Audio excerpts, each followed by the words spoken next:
Did you see the meme I posted on the cancellation page? No, I'll show it to you in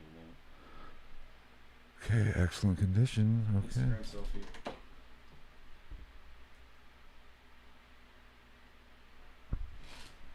All right, that seems to be working. Mic check seems to be working. We will be starting soon. God damn it. For episode 135 of Ghost in the Night. Bum, bum, bum. This is a good one. I like this one. I know, right? Before we get started, I started doing the real research today. For West Memphis 3. Dude, it's fucking... I haven't found the HBO one, but ID did a 3-part, 3 hours. I watched that one today. Oh, the ones on HBO are like full-on movies. There's 3 of them. Yeah. And like I said, I'm pretty sure Peter Jackson made one of them. I saw them because that's Paradise Lost, right? Yes. I saw them, but then I saw these other ones. And I was like, oh, yeah. So you're right. That will definitely not be. That's not what we're talking about today. That's for a future episode. Dude, I can't believe you didn't really know anything about that ahead of time. No, because that's the craziest fucking story. I was in my 21, 22. Yeah. When that was, but that's not for today, but that will be in upcoming episodes. Because there's a lot to that's going to be at least 2. Yeah, just one episode for what happened, and then all the shit that has went down afterwards. Yeah. Yeah, so that's coming up in the next episode. Or not the next episode, in an upcoming episode. That we will cover that, but we want to do that one justice because that was fascinating. And it's like a real thing. But today we will be like talking actual about evidence. Yeah, today we will be talking about Dyatlov, or how do you Dyatlov. Dyatlov. I'm not Russian. Dyatlov. Well, with the mimicking of every fucking accent that I ever hear comes, I have like, depending on the nationality, like you get the ability to say things. Yes. Like these names, like some of the podcasts I listen to, like they're like, oh, and I'm like, they're not that. No, there's a couple that are kind of hard. But we're doing Dyatlov Pass, which is 9 hikers went up and mysteriously died. Yes. We're under some weird, strange, or maybe not so strange circumstances. That's what we're going to dig into today. When we get started eventually, we got a little bit of a late start today because Travis had to work. Yes. Which is all right. I needed that extra hour anyway. For do even more research on this and rewatch some stuff that I watched earlier today.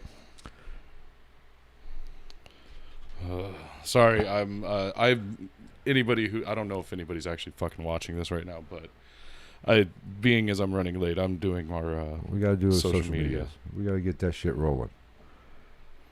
Okay, put that up. God damn. Take that, give me that. We'll put that on there. I'm getting pretty good at this shit, though. Yes, but if they follow us on Facebook and Twitter, for sure, they would have known we were an hour late today. Oh, did you put it out? Yeah, I put it out. Sweet. Right after I talked to you. Yes. All right. Matter of fact, I might go get my glasses so I might be able to see some shit. And then we will get rolling.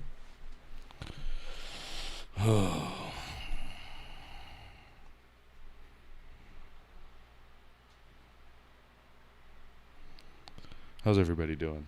How's everybody that's not here doing?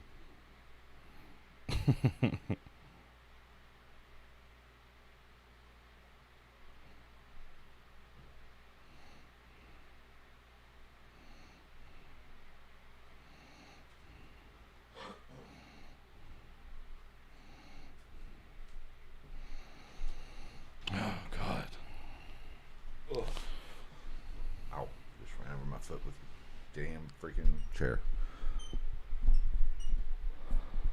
All right, we're getting ready. I promise it won't take long. Yeah, once I do this, I pretty much just have Snapchat, and I'm done. Because Snapchat's been working out pretty well for us. Has it? Yeah. I know we've gotten some subscribers and some shit off of it. No shit? Yeah. I don't do Snapchat. I'm old. Maybe I mean, it's one of those things, you know what I mean? I think I had an account at one time. Yeah, you can fucking put links on stories. I think I had an account at one time. I made it years ago, and then didn't use it for shit, and then used it again, and then now that's just how fucking people communicate, I guess. Yes. I don't know. It's not my favorite fucking thing. But, yeah. Oh, no, you can't. God damn it. Send to. Jesus Christ, I love my life. I know. We will be starting Send to our soon. story.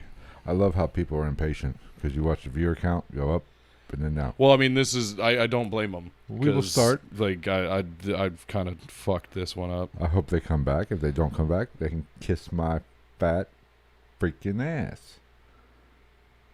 But we did get some new subscribers to this channel and the other channel. Yes, we did. I liked it. Maybe our blatant begging and yelling is paying off. Because that's what we got to do around this bitch.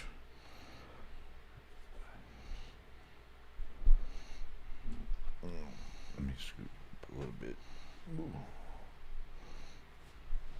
All right. Yeah, when I switch screens, the intro will start. So Excellent. Excellent. just let me know when you're ready, and we will get this ball rolling. Oh, God.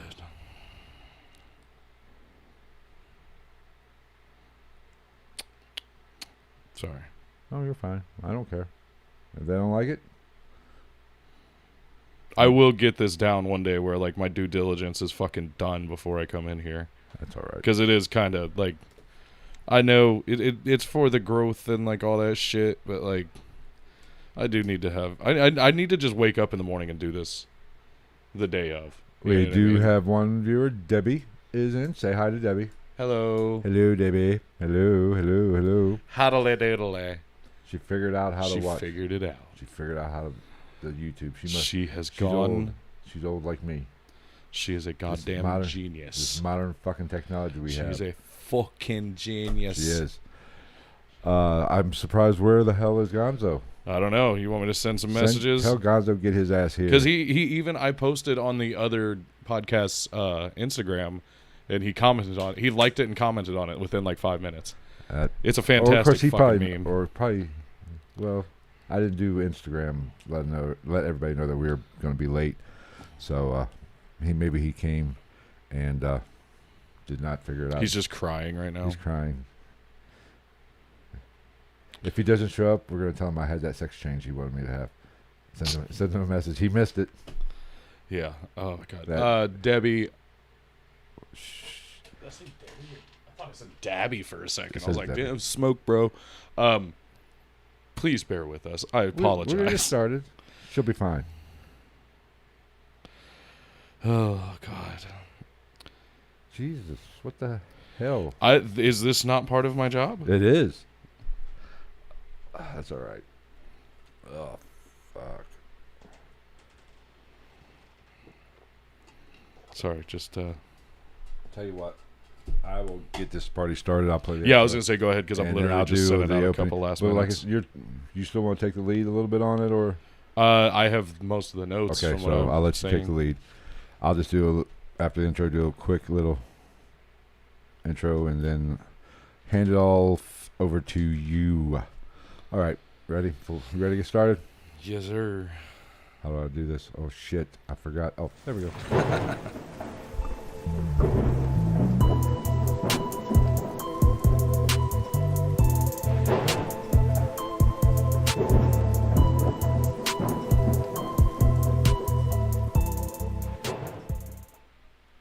What is going on, everybody? Welcome to episode 135 of Ghost in the Night, a hauntings and paranormal podcast. Tonight, we are live streaming as we always do. So if you're listening to this on your favorite podcast player and you want to join in the fun and shenanigans, join us on our YouTube channel at Ghost in the Night.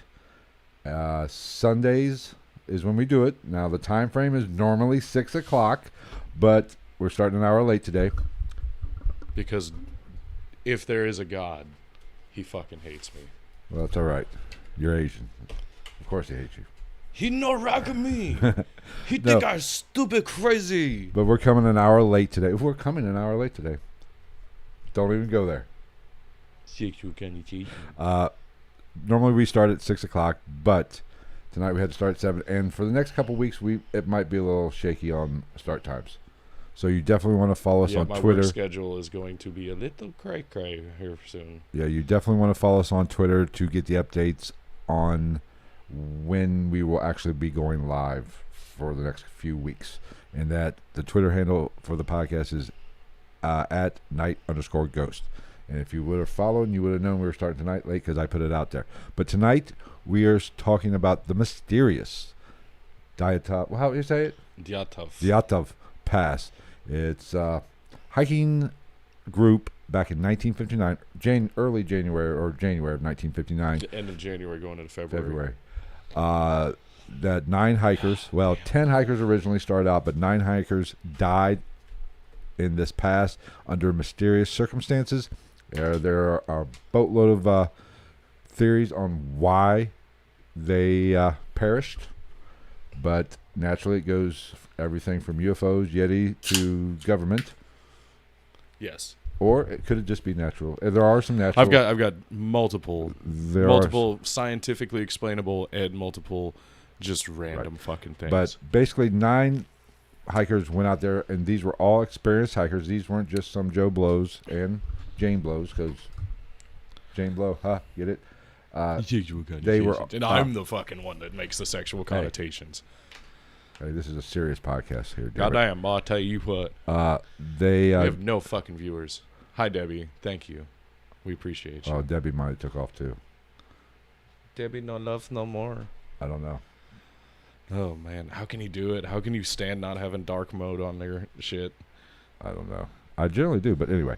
10 hikers originally went up. One did not finish the trip because he had sciatica real bad or whatever. He had his butthole hurt. I don't know. Rheumatism and congenital heart disease defect. He did not feel well, so he did not finish out the trip. He went Gonzo's got to be here soon. If Gonzo's not here, I'm leaving. Well, fuck, leave me hanging. Damn. I'll leave my notes. So there were 7 men and 2 women that ended up going on this expedition. And they, like I said, they were all experienced hikers. At the time they were very highly. That shit looks sick, boy. Sorry, that's the best view I've gotten of my hair since I got it cut. They were dope. They were all I got a mountain, and we're talking about mountain climbers. There you go. They were all experienced. They were either college students or graduate students, but there was one elderly, 37-year-old man that was added later, which is a little weird. Which was, I believe that was Simeon Zolotaryov. He was added by the university later, and that does play into one of the conspiracy theories of, maybe the KGB. We love the KGB here. If you're listening, Putin. Every podcast I listened to about this shit, they said KBG and it fucking KGB. KBG. Like it's easy to fuck it up, but it was GTI in media. It's GIT all the time. And apparently our Sunday shows at 8 and our Thursday shows at fucking like 4 in the morning. Don't fuck with me. I was here at 6 o'clock getting this shit ready. I was sitting at home writing notes like a fucking madman. I know. And then I jumped in the shower and I came here. But these 9 or 7 men, 2 women, they were experienced. They knew what they were doing, supposedly. They went in. Basically what happened, they never met their check-in date, which was scheduled for a few weeks later. People got worried, naturally. They eventually, in mid-February, I believe, took a search party out, and they did find the tent. And this is where I'll let Travis, because when they found the tent's where shit gets weird. Yeah. And this is what. I'm still going back further. Well, I like to set up the story. That's the gist of it. You take over, and I'm going to sit here and play with myself. All right, tonight we're talking about the Dyatlov Pass. This is the story. Let's humanize these people a little bit because people seem to like that. This is the story of 9 folk: Igor Dyatlov, Yuri Doroshenko, Yuri Yudin, Lyudmila Dubinina, Alexander Kolevatov, Zenaida Kolmogorova, Yuri Krivonashenko, Rustem Slobodin, Nikolai Thibault Brezhnyole, and Semyon Zolotaryov. Those are the super fucking hard names in Russian of the people that were affected by this. Again, excuse me. Like Phil said, 9 Russian hikers who just went off on this thing mysteriously died on an expedition in the northern Ural Mountains between February 1st and 2nd, 1959. It was the night of the 1st going into the 2nd. Yes. Because they could tell they died around midnight-ish, which I will get into later why they know that. And as he said, they were all very experienced. They were, what was it, like Class 2 registered trained hikers and ski tour guides or something like that. At the time, weren't there only 3 levels?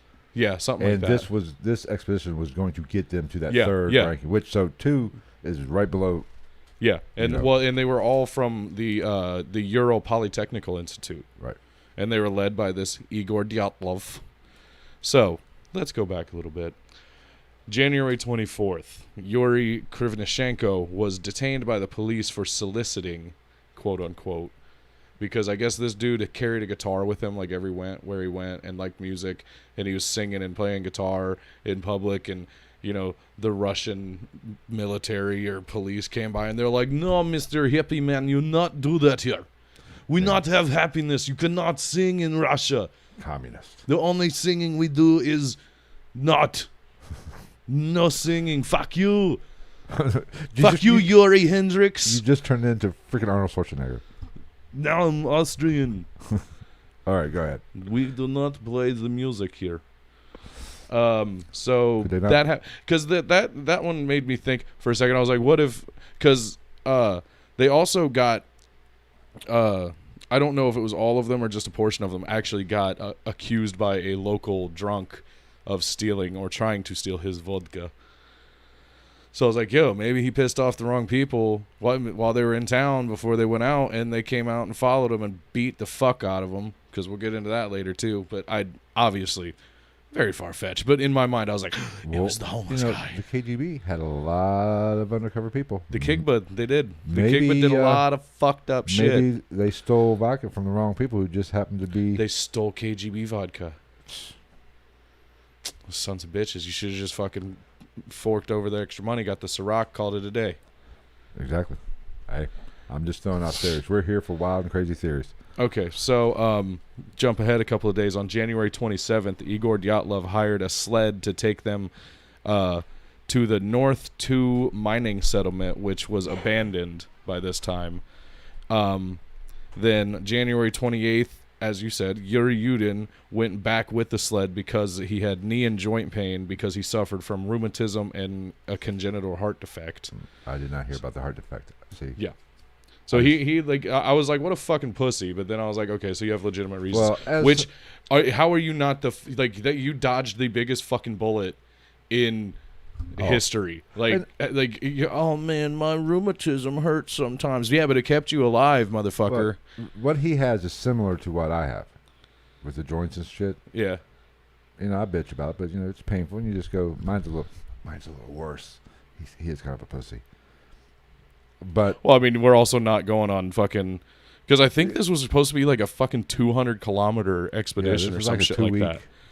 They were supposed to be gone for like 2 or 3 weeks. Yeah. So, but I just when I heard about him leaving, I touched your leg with my leg.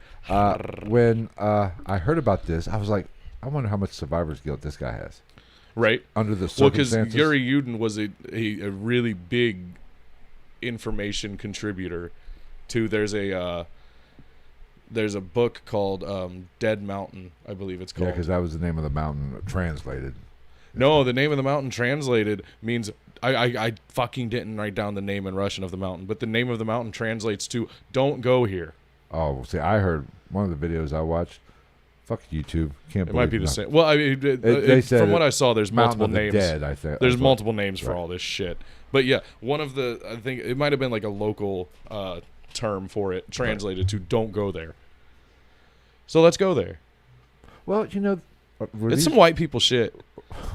Hey, it is.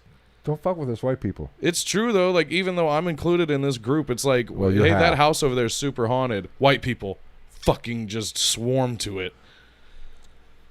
Well, we're not smart apparently. I mean, a lot of white people do not have the best survival techniques. No, and we're the thoughts. first ones going to go. Unless it's a horror movie, then it's a black guy. Les Strauss. Speaking of horror movies, shout out to Freddy Krueger. This was another Walmart grab. Damn. Along with these shorts. They have pineapples and watermelon on them. You racist. It's just random leaves. You racist bastard. And I don't know what the fuck that is. I don't know if that's supposed to be a cattail or like a pig in a blanket.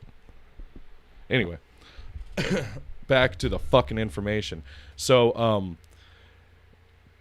again, I even wrote it down. Like, for once, is it almost a blessing that you have a heart defect and shit like that because you actually survived this? Right. But anyway, I digress. The group spent the night on the banks of the Lozova, I think is how you pronounce it, river. Mm-hmm. And on January 29th, they used skis to travel from the Lozova River to the Espaya River, where they would sleep for the night. January 30th, they tried to travel the shortest route from the Espaya River to the Lozova, because a lot of this was... I don't want to say experimental because I feel like that's the wrong term, but like they were trying to discover stuff. You know what I mean? Like this trek had a purpose to it to some extent, which this route, from what I understand, is now what is officially known as the Dyatlov Pass. Right. For obvious reasons, which we will find out momentarily. Excuse me. So, then they go back to the Espaya River for the night.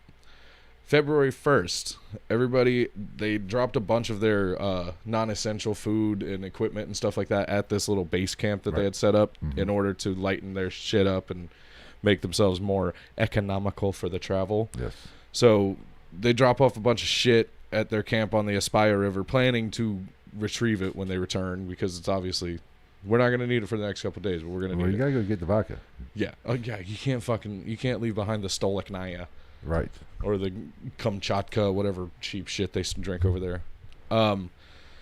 So that day they traveled 2 kilometers and they actually ended up losing their path a little bit and going like 500 meters off track from their original. 500 meters. Yeah. That's a good distance. That's like 1,500 feet almost, or like 1,200, some shit like that. I don't know. I'm American. I don't know. We don't know that. I don't know metras. Metric system blows. So they got off track by a considerable distance, considering that where they are, right, and the terrain that they have to traverse. Mm-hmm. So they end up setting up camp on the north slope of the Kholat Syakhl, which is the name of the mountain. I don't know fucking how to pronounce that shit. Well, Russian's hard. Yeah, yes. Everything about Russia is hard. Our drinking is hard. Our fights are hard. Everything is hard. Goes hard. If they die, they die.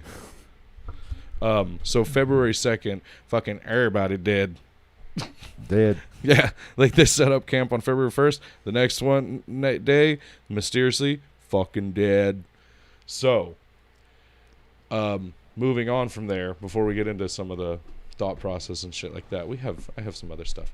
So the group was expected back to town or whatever the fuck, I don't know. Town in Russia, I feel like, is just like wherever they have a toilet. Oh, you dirty, dirty you whore. Fucked it up. I'm going the wrong way, I think. That's what she said. No, I was going the right way. Hold, please. I'm having technical difficulties. There is no God. There's no God in podcasting. Oh, boy. Especially going live. See, if we didn't go live. You have had fucking mic arm issues like the last 2 or 3 weeks, and I have it happen one time, and it's the fucking end of the world. Make sure you get that bitch tight. Oh, it's on there pretty good. I'm just going to get you to let you hold it. Hello, Moon Unit. Moon Unit's here. Okay, so, again, this group of hikers was expected back to town on February 12th. Yes. They did not show up. So on February 21st, a search party was sent out to try to find them. Right. February 26th, their tent was found, and an official investigation was launched by the government. 2 weeks after they're supposed to show up. Right. But I'd imagine, it probably takes a while. Well, there's a lot of red tape in Russia too. Isn't it all red? Yes. And yellow. So the tent was all fucked up and covered in snow. It was like tore all up, and you could tell that they had left scared and super quick, like quick, fast, and in a hurry. There's different versions of this. A boot. Okay, I read in one and saw in another one, they had a stove inside. A camp stove. Right, which vented out. They did cut their way out, which is, I find that interesting. So something was... Well, yeah, because they originally were like, oh, somebody cut the tent to attack them. No, they did forensic testing and found... what article I read, what their forensic testing was? They got a Russian seamstress to look at. Oh, no, they cut it out. They cut the way out. Who better to ask? She was the expert. Who better to ask in 59, though? Olga, it's not like the local factory, making 2 cents a freaking week. Yeah, they're like, we think that they cut their way, or somebody got into tent and they go in to make kill of peoples inside. And she says, no, you stupid policemen. This was cut from the inside. You can tell. Look at the cuts. Right. So they cut out, which would indicate a rapid exit. Yeah. Right? Yeah. However, you might get to this. The tracks leading down to the woods or to the forest level, like they were trying to get away, were calm. They were single file almost. They were light. Those experts say that they did not rush there. It's almost like they cut their way out hectically and then gathered themselves and then made their way to the forest. Which makes you wonder what caused it, because maybe it was a moment of panic initially, and then once everybody was out there, like, we're safe now. We're not burned to death inside death tent. So there is that theory that they think maybe that something went wrong with that stove. Smoke was filling up, and smoke them if you got them, kids. And or maybe some of the embers got out and a fire started. So they did make a rapid exit, but for some reason they were in no hurry after that, being borderline naked and in negative 30-degree weather. Yeah, in the snow. You Russians are crazy, or this. Sorry, they're out there doing polar bear plunges and shit. Yes. Okay. Continue. Okay. So anyway, so like I said, they clearly at least left the tent quick, fast, and in a hurry. Right. Like some kind of shit was hitting the fan when they initially left their dwelling. Yes. Their domicile. Their home sweet homicile. Right. Their yurt, whatever, I don't know. So anyway, footprints heading to the edge of the woods were found, but they found the footprints leading to the tree line in the woods, but after like 500 meters, they started to get covered by snow. Right. So it got a little wishy-washy at that point. Which, that's kind of, that's one issue I have with the story. Basically, it's basically a Siberian type area, right? I'm not a Russian. I mean, it was like negative 20, so yeah. In January, in northwest Russia. Yeah. And they've even found prints 2-3 weeks later, or what? Yeah, 3 weeks later. Something like that. It didn't snow in that 3 weeks in northwest Russia, Soviet Union. I don't know. I don't really know the weather patterns.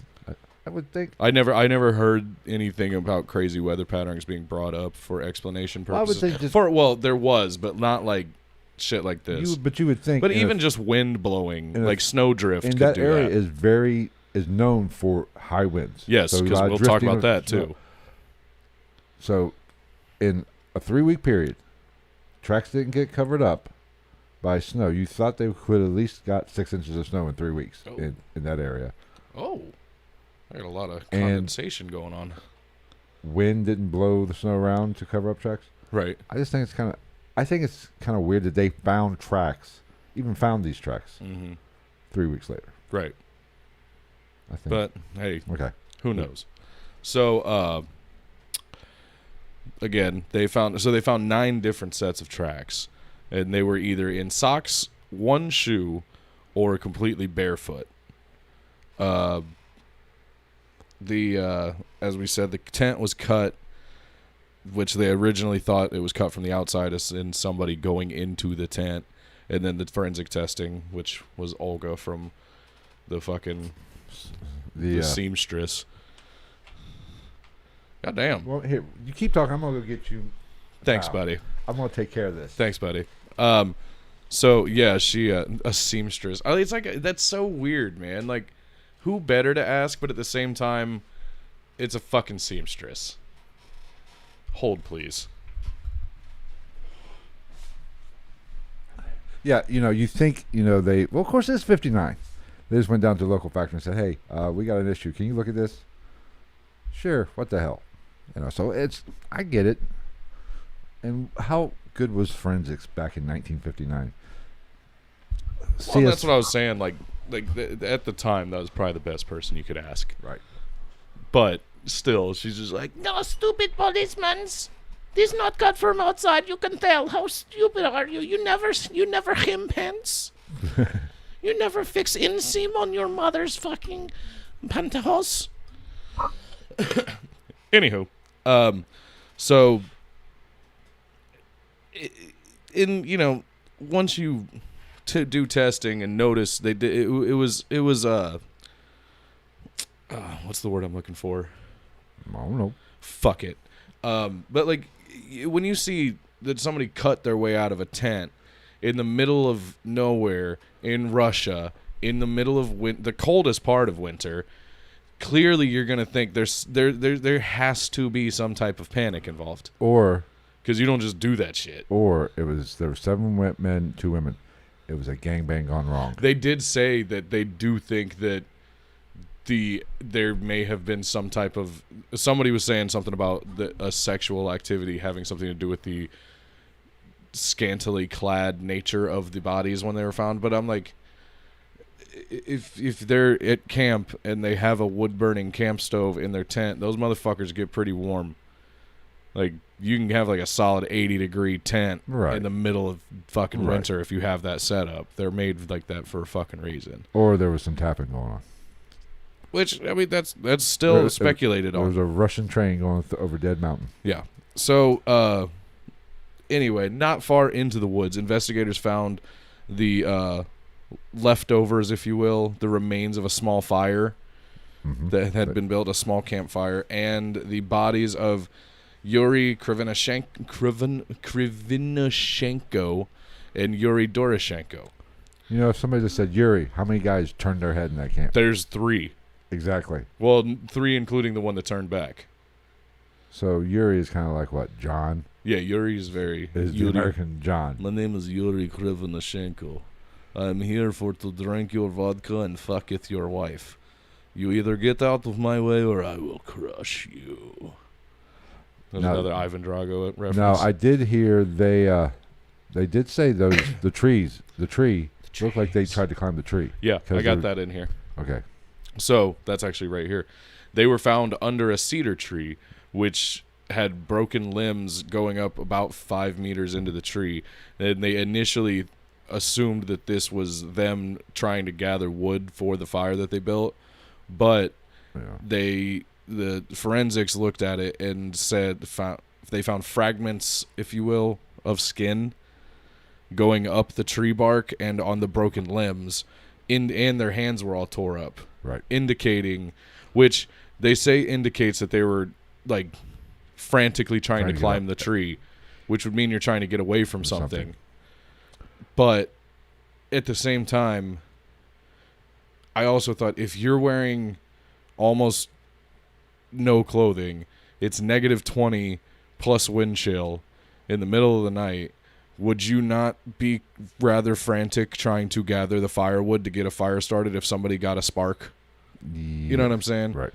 Or if you have like 3 matches, you're going to want to fucking get that shit going. And you're in the middle of the forest in Russia in the winter. There's not a bunch of tinder around to start a fire. You know what I mean? So if you get one going, you're going to want to feed it as fast as you can. I think they were swiping left or right. I won't. I'm not even gonna respond to that. Okay, my bad. Keep going. Damn it. But yeah, you know what I mean. Like, so take that how you will. You know what I mean? Because I do think that I'd be fucking going nuts trying to gather that firewood if it was me too. Yes. So anyway, so forensics found that somebody or something had moved their bodies after they were dead, because there's these like spots.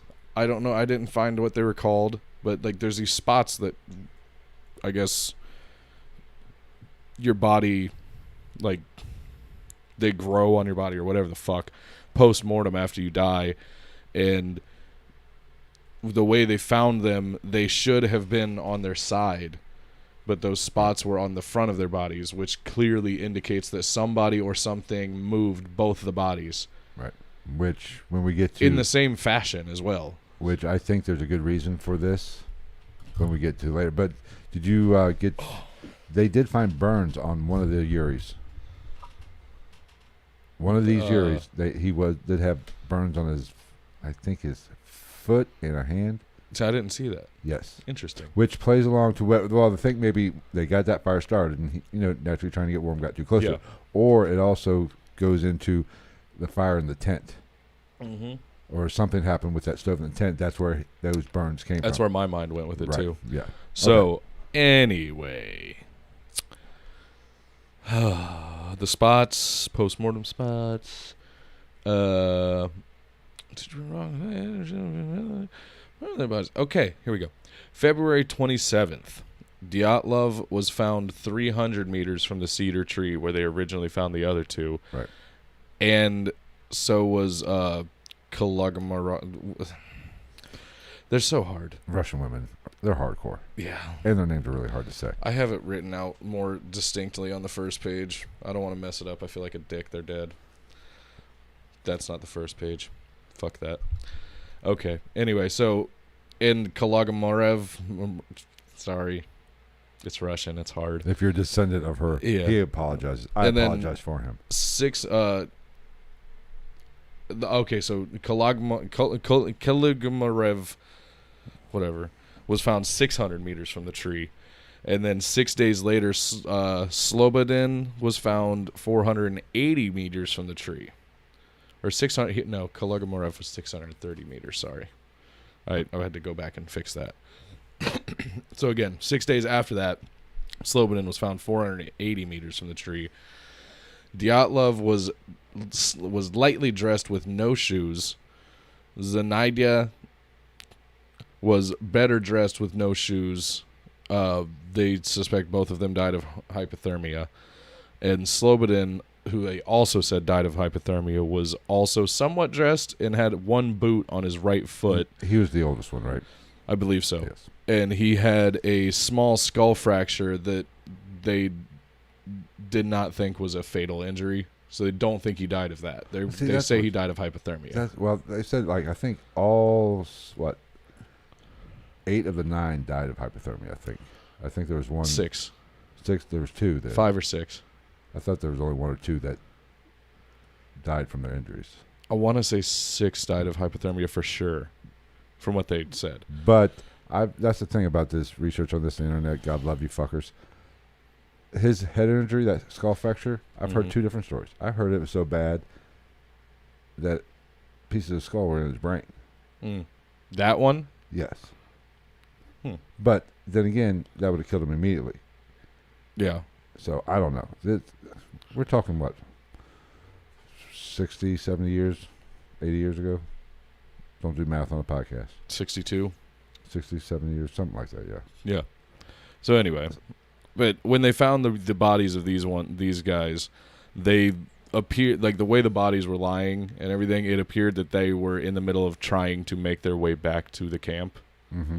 So that makes sense for hypothermia. You know what I mean? Like, right.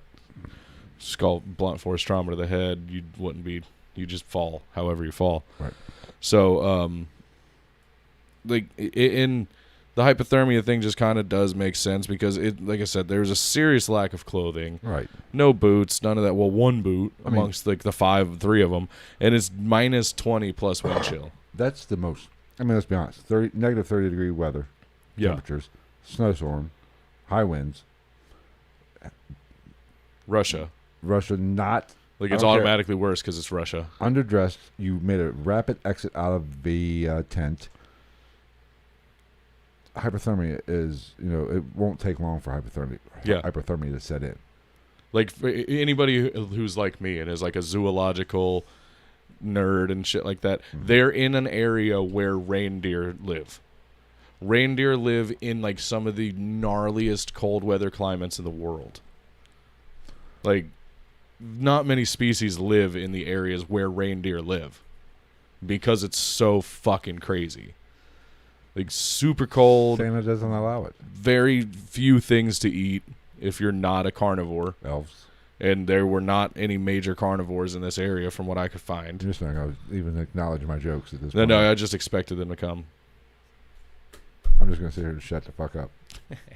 I win.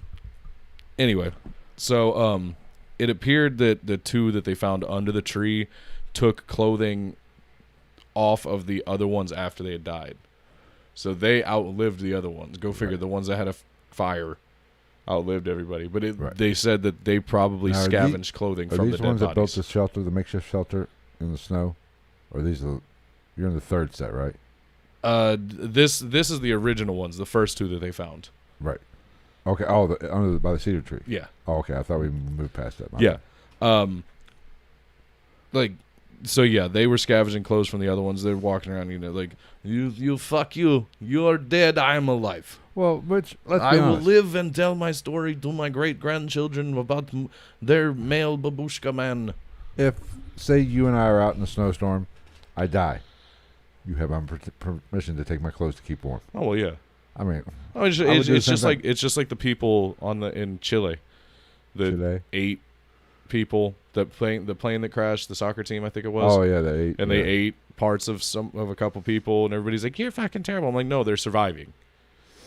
None of them wanted to do that, and from what I understand, if any of them are still alive, still to this day, they are still fucked up that they did it, but they lived. In any situation like this, I've been in some hairy situations in my day, but the survival instinct, you will do some crazy fucking shit. Oh yeah, to survive. Yeah.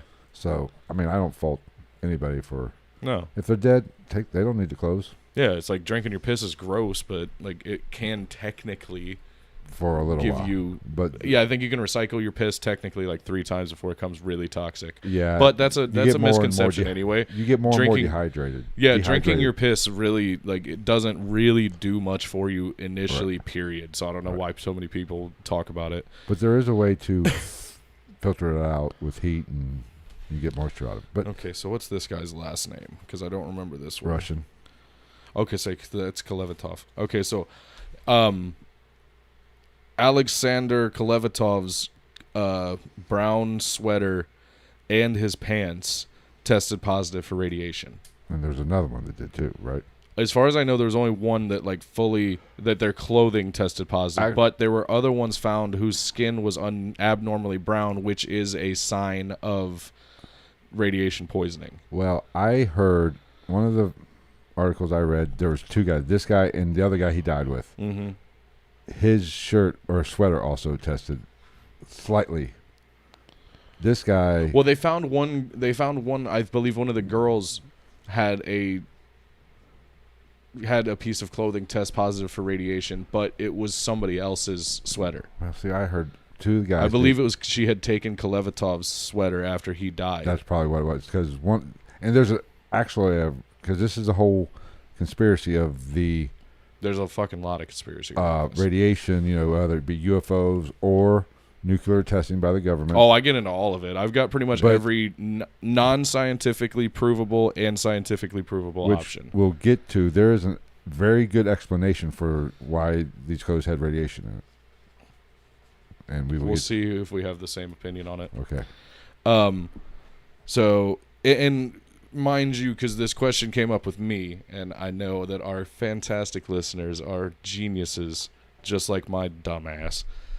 And no, the radiation levels that were positive from the testing of the clothing and shit is too high. Like, they didn't wear it to go get an x-ray at the dentist or anything like that.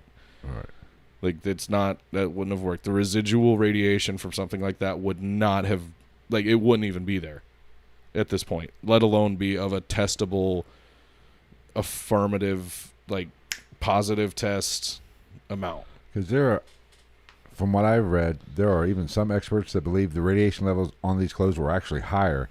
And over that 2-week period, the time, the melting snow, you know, it degraded that. Yeah, numbers. so it would have been even higher. It would have been even higher, yes. Yeah, because we're talking 2-3 weeks after the fact. Right. So, Thibaut Brignole had major skull damage, and Dubinina had, and Zolotaryov had major chest fractures.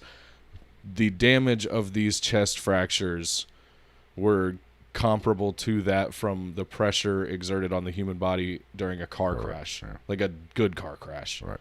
So that's an interesting one. What put that pressure on? Turn the page. Next. Oh, we're on to my last 2 pages. Hot damn. So little side note here. There was 4 cameras known in the group, and a 5th camera that nobody else knew about was found on Zolotaryov's body. Right, which had photos on it. They did look at the photos. Right. And some of the photos were missing. On one of the strings, there was 9 frames missing out of the film. Now, he was the older one. Right? I believe. Yes, he was the older one. I have him. I think he's the last name I have. Yeah, he's the older one. Yes, he was the one that was one. added, who there are some believe that he was KGB. He was KGB. If they were getting back to the tent, they had to, something went down in that tent. They had to cut their way out. Something. Nobody knows what, but something happened in that tent. Something went down. They had to cut their way out of that tent, or they rapidly made an exit with a knife through the side. Yeah. You know, underdressed. Mm-hmm. Barely dressed. Right. Like, dressed in ways that I wouldn't even go fucking run the trash out in the morning. So, but he took the time to take the camera. Exactly. What the fuck? Yeah. So, which will, like, the camera will come into play a little bit later, which I wanted to put this video, like, load this video, or not video, this image into OBS so we could put it on the screen. Yeah. But there is an image that they say feeds into one of the explanations of what happened. Is it the UFO or Yeti? The Yeti. And the UFO. The Yeti, because there's more to the UFO than just that. Right. But I've seen that picture that they say could be from, and I saw one video or something they talked about. They found that camera. Uh-huh. It was on a makeshift tripod. Tripod. Mm-hmm. If you're in that fucking kind of situation, you're gonna take the time to make a tripod to take pictures. I mean, there's so many arguable points about that. You know what I mean? Like, how do we know? Like, maybe he wanted, like, I'm going to take one more decent picture of myself for my family or some shit like that. That's true. You know what I mean? get that. But that picture, I've seen that picture of what they say could be the UFOs or the lights or whatever. Yeah. Which there's more to that too. I have more information on that as well. That's not that much conclusive to me. Now the other one of the Yeti, that picture, that's fucking weird. There is a humanoid figure in those woods. I will say a human figure. Just because we don't know. We can't judge scale. The proportions of the body of whatever's out there looks very human. You're right. Which can lead to another possible explanation that I have as well. Right. Okay. Continue. Now, and the guy that had massive skull fractures and the girls that had, like, just caved in chests, they had no external wounds to corroborate or explain the bone fractures in their body. Excuse me. Which, that's fucky. You know what I mean? Like, that's like blunt force trauma or a massive amount of pressure. You know what I mean? That's an interesting fact that I kind of find it hard for me to wrap my head around trying to, like, 100% explain that. Now, weren't these the lady? Wasn't she the one, or was it the other girl with the tongue and? That's my next one. Okay. So okay. Dubinina was missing her tongue, her eyes, part of her lips, and pieces of facial tissue, and a fragment of her skull. Just gone. I don't know. I didn't see anything about them finding the fragment of skull. Zolotaryov was missing his eyeballs. Kolevatov was missing his eyebrows, which I was like, maybe he was just starting the goth movement. Time out. What? Gonzo, where the fuck have you been? Yeah, what the fuck, Gonzo? God. You going to lose the listener of the month. No, he's not. No, he's not. No, he's not. Let's be honest. No, he's not. He's Thanks for joining us, you tardy fuck. And thanks for... tardy. I didn't say the other one. I know. Tardy means late. Thanks for the like on that meme. I thought that meme was fucking hilarious. I'll show it to you when we get done. All right, go ahead. Continue. Okay, so, again, Kolevatov was missing his eyebrows. And like I said, maybe he was just the first Russian goth. Maybe he was just out there like, there's no God. There's no sunshine in my heart. All I want to do is drink vodka and listen to A Perfect Circle and just fuck all of you. My parents don't understand me. I don't like my peers at school. My teachers are mean. Nobody knows what I deal with on a day-to-day basis. Yeah. At least he's got an explanation. Fair enough. I'll give you that one. That's a good enough excuse. And all of the the missing tongue, eyes, all that shit, all that was post-mortem. Because Dubinina, the one that was missing her tongue, they found blood in her stomach, which means that she was probably alive when that happened because she would have had to ingest that blood. It's possible. I've heard they're kind of divided on that. I agree. I think that proves. I think that's more likely. Yeah, they said that could happen post-mortem, but with the internal injuries that she had, that would mean that. So you would have, in my mind, she would have had to die with her. Pictures in the house. We got. We're getting to explanations coming up soon. I'm almost done with the evidence leading up to, and then we're getting into explanations. But that would, in my mind, and I'm a simpleton in the world of I don't know shit about the medical world. I'm not a fucking doctor. No. I like to play doctor. You just adding a Gonzo shit. Goddamn right. But anyway, then in my mind, would that not mean for that to happen post-mortem, she would have had to die with her esophageal opening open? Well, here's the thing. There's more than just her tongue missing. It was her tongue, and parts of her lips, and actually her diaphragm was ripped out with her tongue. Was out with her tongue. Was missing. Yeah, and it was not cut. They didn't show. It didn't show, or according to the autopsy, it didn't say couldn't be cut or torn. It didn't say. It just said missing. Yeah. So you got to yank pretty hard. Mm-hmm. So. I think I got that big-ass cup of water, and I might not even need that shit. I haven't even finished this yet. So, anyway. There was... Wait a minute. You get to work. You ignore Gonzo fucking right Gonzo. now. There was... This, I mean, I'm jumping ahead a little bit on this for explanations, but there was speculation that the indigenous people, known as the Mansi people, right, who were reindeer herders... may have had something to do with this, but there was no legit evidence to corroborate any of these theories. Right. And and they even said, what did I write here? One of them was they would have taken shit if they had done that. Tongues and eyes. Tongues and eyes. Well, no, they would have taken equipment and clothing. You know what I mean? Yeah. Plus, they didn't find any of that. Getting back to the footprints, there were no other footprints found other than the 9 people. Well, because the thing with that too, that was an interesting one that I found out right at the end of doing this research is, at one point, their main camp was only about 200 feet away from an area that the Mansi people were regularly in.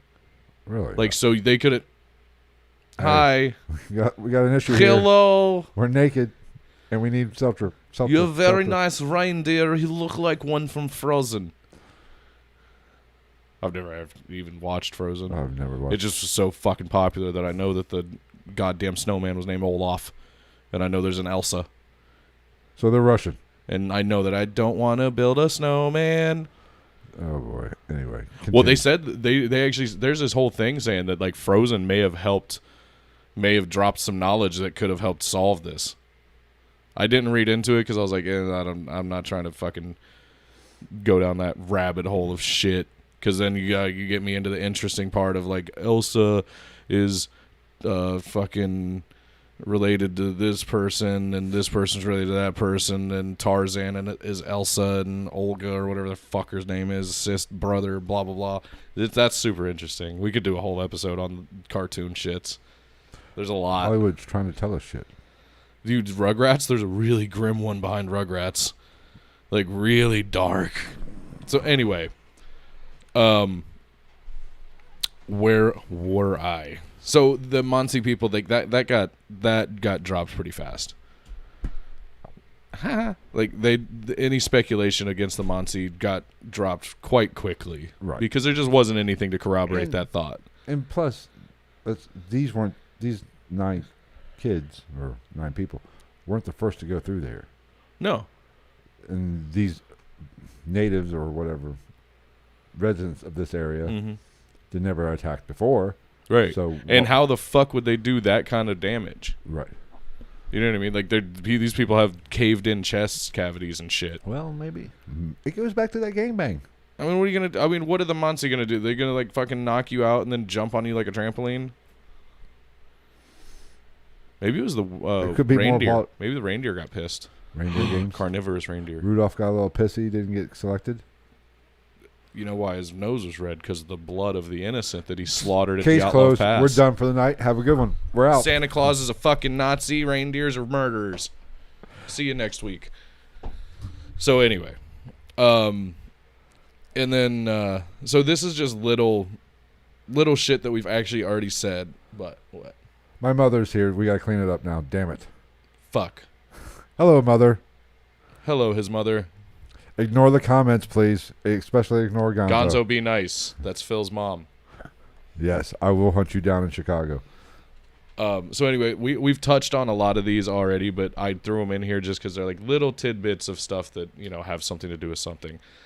So, one, as we said, with the speed at which this whole thing went down, because during the forensic testing, they did find that due to what they found in their stomachs, this all happened. They all died between 6 and 8 hours after their last meal, because their last meal was still in their stomach contents. And inside the tent they found ham and bacon, I believe, or ham and bacon. You know, half eaten or not eaten. Yeah, cooked but not. So within 8 hours of them eating their last meal, they were dead, all of them. So that begs the question, you know, did they survive?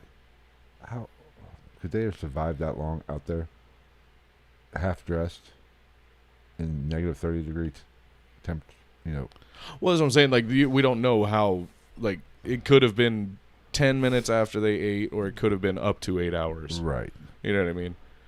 Because who fucking knows? You know, they ate the only early. people that know, the only people that could answer any of these questions are fucking dead. Or the KGB. Yeah. Or also, yes. I like Gonzo's just gonna stop commenting now that your mom's here. It's probably for the best. She thinks I'm fucking bad. Actually, Gonzo's not that vulgar, really. He's just weird. I love him for it. He just messes with me. Yeah. Oh, especially you. Yeah, I'm pretty sure we have a YouTube podcast bromance, and you are the butt of the jokes. You're the cuck. Ooh, damn it! That's no fun being that. So that was an interesting one. So they died fast, because 8 hours is not long. You know what I'm saying? But 8 hours in that kind of conditions. Well, yeah, you know what I'm saying, but. That was what, like I said, we don't know. It could have been 4 minutes after they left, or I didn't watch the fight last night. I watched the highlights today. I really don't give a shit. I think McGregor's who won? I didn't even. McGregor broke his fucking leg. Ooh, doctor stoppage in the first round. And then he crybabied the whole time. Who? Conor McGregor, yeah. What he broke. Joe Rogan was like, they speculate that Czech in one of those kicks away. He's like, I never checked none of them. And like, Dustin he Poirier. didn't break it like on a hold. It was. No, it just broke.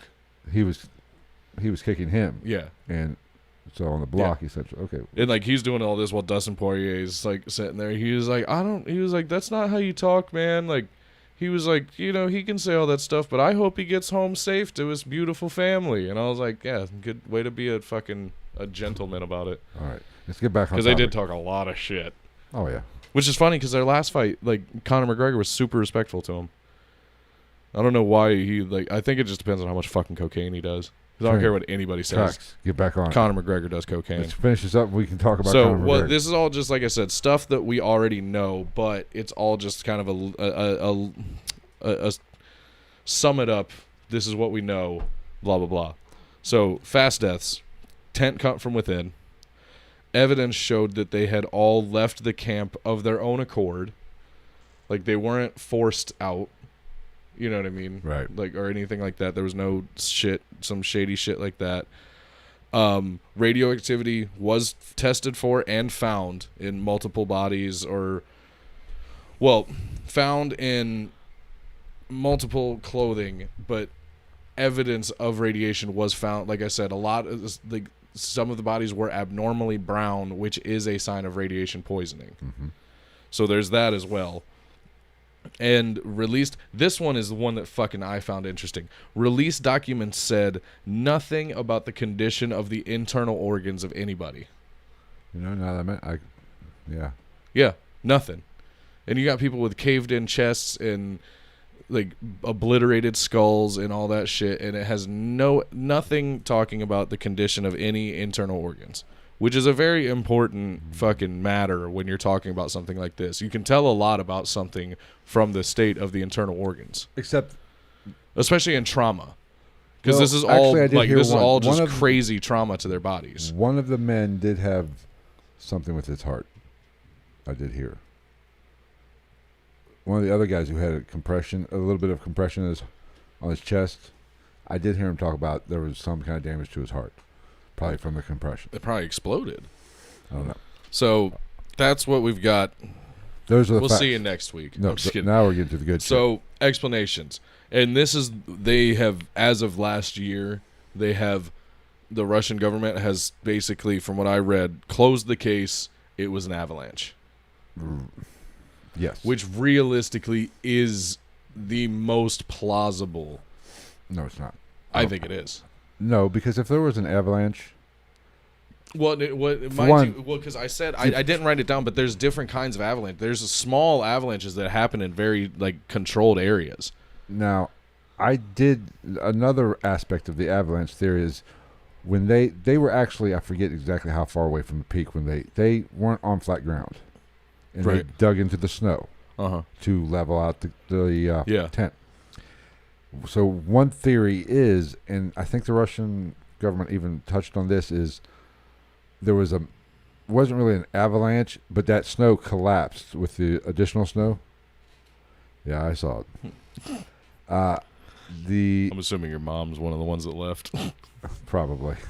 The snow, that when they dug into it, they had a bunch of snow right here, and with more snow, it kind of collapsed in on them, and that's why they had to cut out. Yeah. And could explain some of the injuries. Yeah. We're talking a lot of snow fell. Yeah. But it doesn't explain a lot of the avalanche theory doesn't explain a lot of the tongues, the eyes. Well, because a lot of people made the argument of scavengers and animals doing that, but everything I read said that there really wasn't any type of animal in that area in that time of year that would do that type of damage to somebody. Oh, my mother's still there. Oh, God. Fuck. That's okay. But yeah, apparently the wildlife in the area at that time of year wouldn't really produce those kind of results on scavenging from a body. Yes, I agree. I don't think scavengers played. I mean, maybe the eyes of, I don't know. I would argue that there had to be some type of animal involvement, at least post-mortem, to some extent. You would think. It's inevitable in my mind. Like, that's how nature works. Nature works off of it's the circle of life. Hey, Simba. Everything the light touches is yours. Okay. But we don't, like you said, the wildlife up there is why are the fucking there's not much, really. Right. So I think it would have been much worse if scavengers had really. See, the only scavenging I could see being realistic at all would be maybe birds. Right. Which would you know have what I taken mean? out of Like, I don't think they have. I don't know if there's like an abundance of foxes or even like mink or like a civet type animal. Right. You know what I mean? Especially at that time of year. It's the dead middle of fucking winter. It's the coldest part of winter. Right. Now, most animals are pretty well hunkered in.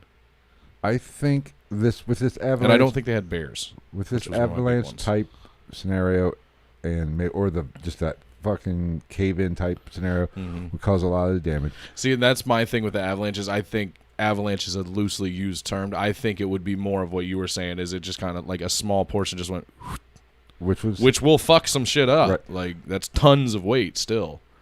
Now, a lot of the weird shit on here, like the clothes, like the two guys that we found first were basically just in their underwear. Yeah. Now, they probably had more clothes on, but some of the other people took some of those clothes as well. We don't know for sure. You know, there is a chance that they just didn't go out in their skivvies. Yeah. And once they died, the other people naturally took some. Well, I mean, even then, like, there was never an abundance of clothes, period. No, everybody heard that the bird of the word. Sorry.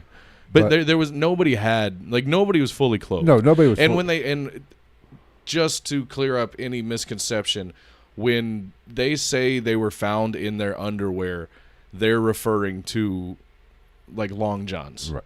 Not like they're not out there in boxers and shit. They're out there in a thong. Yeah, they're not wearing fucking tidy whities. Even though, I don't know, do Russians even wear underwear?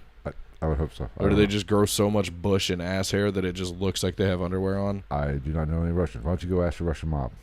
I like to hide pencils in my bush. Damn. This bass is thumping.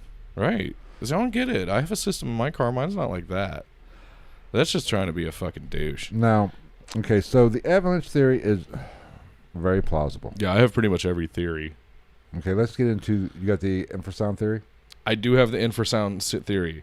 Okay. So, for anybody who's wondering, infrasound, they say that wind going around the Kolat Circle, or whatever the fuck, however you pronounce that goddamn mountain's name, I don't know. That's literally the hardest thing that I could find to try to pronounce. Right. Could create what is known, and this is a scientifically proven phenomena in the world, could have created a Kármán vortex street. You know some Russians, apparently. But it could have created a Kármán vortex street which can produce infrasound, which is capable of inducing panic attacks in human beings. Yes. And this is proven. This is not theoretical science. This is proven scientific fact. Right. And getting back to paranormal investigation, this is something a paranormal investigator has to deal with. Yeah. You have to take into account infrasound. It's sound you can't audibly hear, but it does. It's so low frequency, it does have an effect on your body. Mm-hmm. Like the brown note. Right. We got to take it there, don't you? Well, I mean, did you expect anything less? But so this is very. I know. This is very. I know Habib. This is very plausible. Habib's not Russian. This is very plausible to the fact of they made a quick exit. Something was, that sound was affecting them. They made a quick exit. But where I have an issue with it, if just getting out of the tent, they would still have that effect even outside the tent. Right. And they calmly went down. Mm-hmm. And you would think if you were in that much of a rush and you were freaking out that much because infrasound was affecting your mental thought process and ability to think clearly, you would be moving fast, and B, you would be moving so erratically that the chances of you getting out of the path of that Kármán vortex street, I would think is very high, because you would just be fucking running around freaking out. Right. So, I mean, it's plausible, but I don't put a lot of... Maybe it's plausible in that it has science to back the actual terminology. Maybe it had some effect. Maybe they were feeling a little bit weird. But I mean, I'm sure they were. It was wasn't fucking in the middle of the night in Russia in January. No shit. But it wasn't the main contributing factor. Maybe it did have. Maybe they were feeling some of this infrasound effect, and it did play a little bit of a role. But I think it goes much deeper. And then there's another theory about that is a scientific thing in the world about a katabatic or calabatic wind. I think it's katabatic, which I guess is it happens in mountain ranges and stuff, and it's just a violent wind. Like, it's just gnarly as fuck, to the point that apparently if that was happening at that time, they like staying in that tent would not have been an option. Like, they would have had to leave and try to find some sort of shelter outside of that tent that's not in the path of that wind, which could lead to the infrasound thing as well. Right. You know what I mean? Like, this is all just a thing. It all kind of, and it has the science to back it, which, take it with a grain of salt what you want to believe with that. Right. Now, one of the ones that, excuse me, didn't know that one was coming. One of the big ones that I kind of get behind is military testing. Yes. Which this goes into, I don't even have UFO written down, because there's a lot of sides to the military testing and the UFO theory. Because the military testing could be taken as the UFO theory, right, because they were testing it was called the Soviet parachute mine exercise, right, which basically floating bombs. And it detonates above the ground. It doesn't hit the ground. It detonates above the ground. And they just have like a little parachute on it. And they were actively testing that. And this was an area that they were actively testing missiles and shit like that. Right. So they could have got in the middle of a test one night, heard these explosions, felt the... Well, because there was a photo of a UFO in one of the camera reels. Sorry. Right. And they heard, and they just said, "What the hell?" Like, we hear noises, we run, say, "What the hell?" Which, I mean, if you're not paying enough attention, that could potentially answer the question of the caved-in skulls and heads. If you just got unlucky enough that you're sitting there trying to stay warm, and one of them motherfuckers just comes down right in the fucking middle of three of you and pops off, the G-force from that could potentially fracture your chest cavity and your ribs. Yeah, I mean, like the displacement of air. I can't argue with that. It's very possible. Yeah, but I think, like you said, I think this could be, this and the UFO are probably the same. Yeah, and this is more likely than little green men. Oh yeah, came down and took their tongues and diaphragms. But well, along with the military testing of the floating the parachute mines, there was the argument of testing of radiological weapons. But the problem with that, if they were the victims of incidental death by being in the path of the testing of a radiological weapon, all of them would have been affected, and all of them should have had clothing or something that tested positive for radiation. And I'll go ahead and, from what I've read and saw, there is an explanation for that. Radiation in their clothes. That's why I said, what I saw, two guys, the two article clothes came from two guys. Ow. Each one of them worked in a nuclear weapons facility. The one with the highest amount, he worked in a Soviet Union nuclear weapons facility. Yeah. And the other one did something with plutonium. So also probably the same deal. It could be those clothes just were radiated from their everyday life. Yeah. So that kind of takes away a little bit of the military, but there is some funky stuff going on with the military. They did do some stuff to almost cover it up a little bit. Yeah. Moon Unit makes a good point. He says specific resonance applied to the maybe disrupted internal organs and thought processes, and that might be why there's no mention of internal damage. It's very possible. It's an interesting thought. Right. Nothing can be ruled out. Unit. Classing the joint up a little bit. Conspiracy. We're doing dick and fart jokes, and he's bringing science. I have stuff. I do things. I know stuff. I'm like Tyrion Lannister. I drink and I know things. So anyway, back to this whole shit. Now, this one I found interesting. What? Paradoxical undressing.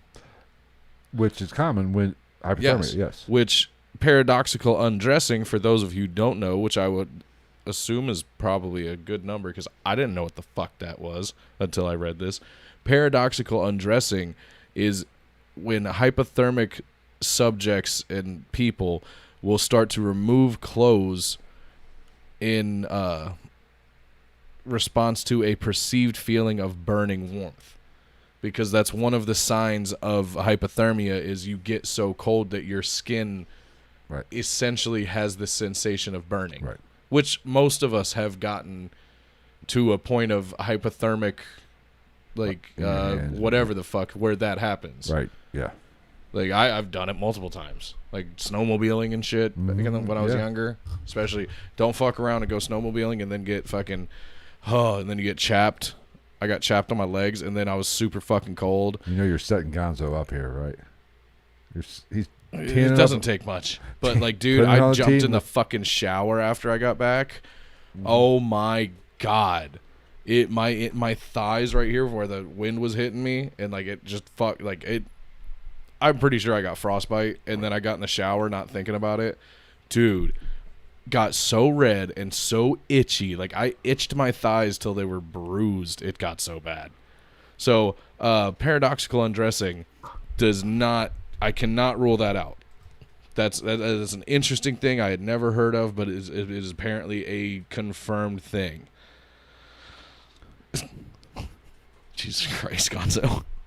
No, but that would explain some of maybe why some of the clothes were taken off. And but the big thing I found and that I agree with is if that's what was happening and that continued to be a problem, why were their clothes being taken from the ones that had already died? They weren't experiencing that. But like one of the first two guys found under the cedar tree, one of them was gnawing at his hand. They found his own flesh in his mouth from his hand. And that is like the itching that when you get hypothermic, that is another thing you do. You know, he was uncontrollably biting at his hand. Oh, yeah. And I do it all the time. Right. Like, I don't bite at it, but, like, I get those, it's almost like a subdermal itch. You know what I mean? That you get on, like, your hands and your feet. Yeah. Like, it happens all the time. I'll just fucking sit there and just fucking drag my hand across my teeth watching TV because, like, you can't just scratch it. You know what I'm saying? It's like the one on your foot where you got to, like, stomp your foot and look like an asshole. Yeah. So there's no doubt that hypothermia played a very big role in this, no matter which theory you want to believe. Yeah, no matter what caused all this, at least a handful of them definitely actually died from hypothermia. Right. It's the lead up to that is in question. What caused them to be out of that tent in the first place? Well, and then so there's a lot of things behind a lot of this shit. So the bomb testing confirmed. I've even seen pictures of them. Yes. The UFO thing, which a lot of people try to put that on the military testing of the parachute bombs, which acceptable. But there's one problem with that. What's your problem with it? There were actually other reports of people that night seeing UFOs in the sky. Yes, there was. And one of them, the reports, was an actual soldier. Came from an actual soldier. There was other reports that I know of from, I believe they were geologists that were there shortly before this, and they said they corroborated, saying that they also saw what they automatically said was UFOs. The natives also reported explained to a crime scene or to an investigator who drew a picture of what the natives said was an unidentified flying object that went along with the description that the geologist gave. It went along with the description that other people and other photos had put up, and one of the lead investigators who when he died on his deathbed, yeah, you can read that long shit. But one of the lead investigators on his deathbed said a lot of this information to people because it didn't come out initially, what we were just talking about the UFOs, because he was told basically to redact that from his investigative reports. He was told to not mention that or to take it out of the reports by the government.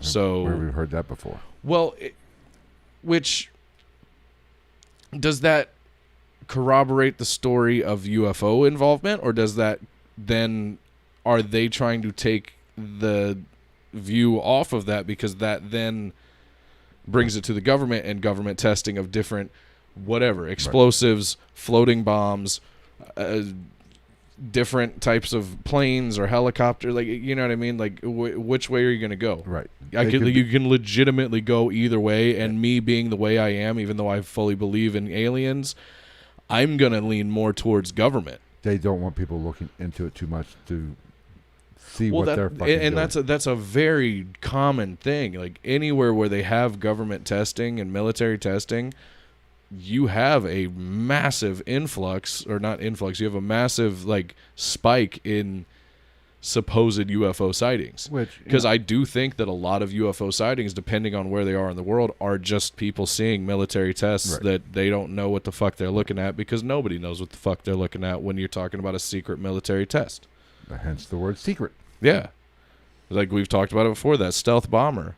Back in the day, the black triangular one, like that thing was fucking, that was mind blowing, and now that's just common fucking shit. That resembles that V-type UFO people reported. Now the only difference is it looks like a broken Tostito. The speed and hovering factor that some of these UFOs have. The V-type, because we, as far as we know, do not have the technology to move like that at the speeds that they do. But shape-wise, it fits the mold of that V UFO site. Those V UFO sightings, right? Or boomerang UFO sightings, right? So, but I think you're right, and you're on something.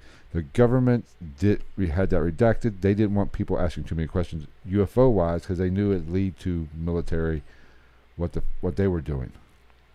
Yeah. So they were just nipping the shit in the bud. I definitely, like, personal opinion, I think in some way, shape, or form, the government was involved. The Russian government was involved with this. Hands down, there's no argument as far as my mind works.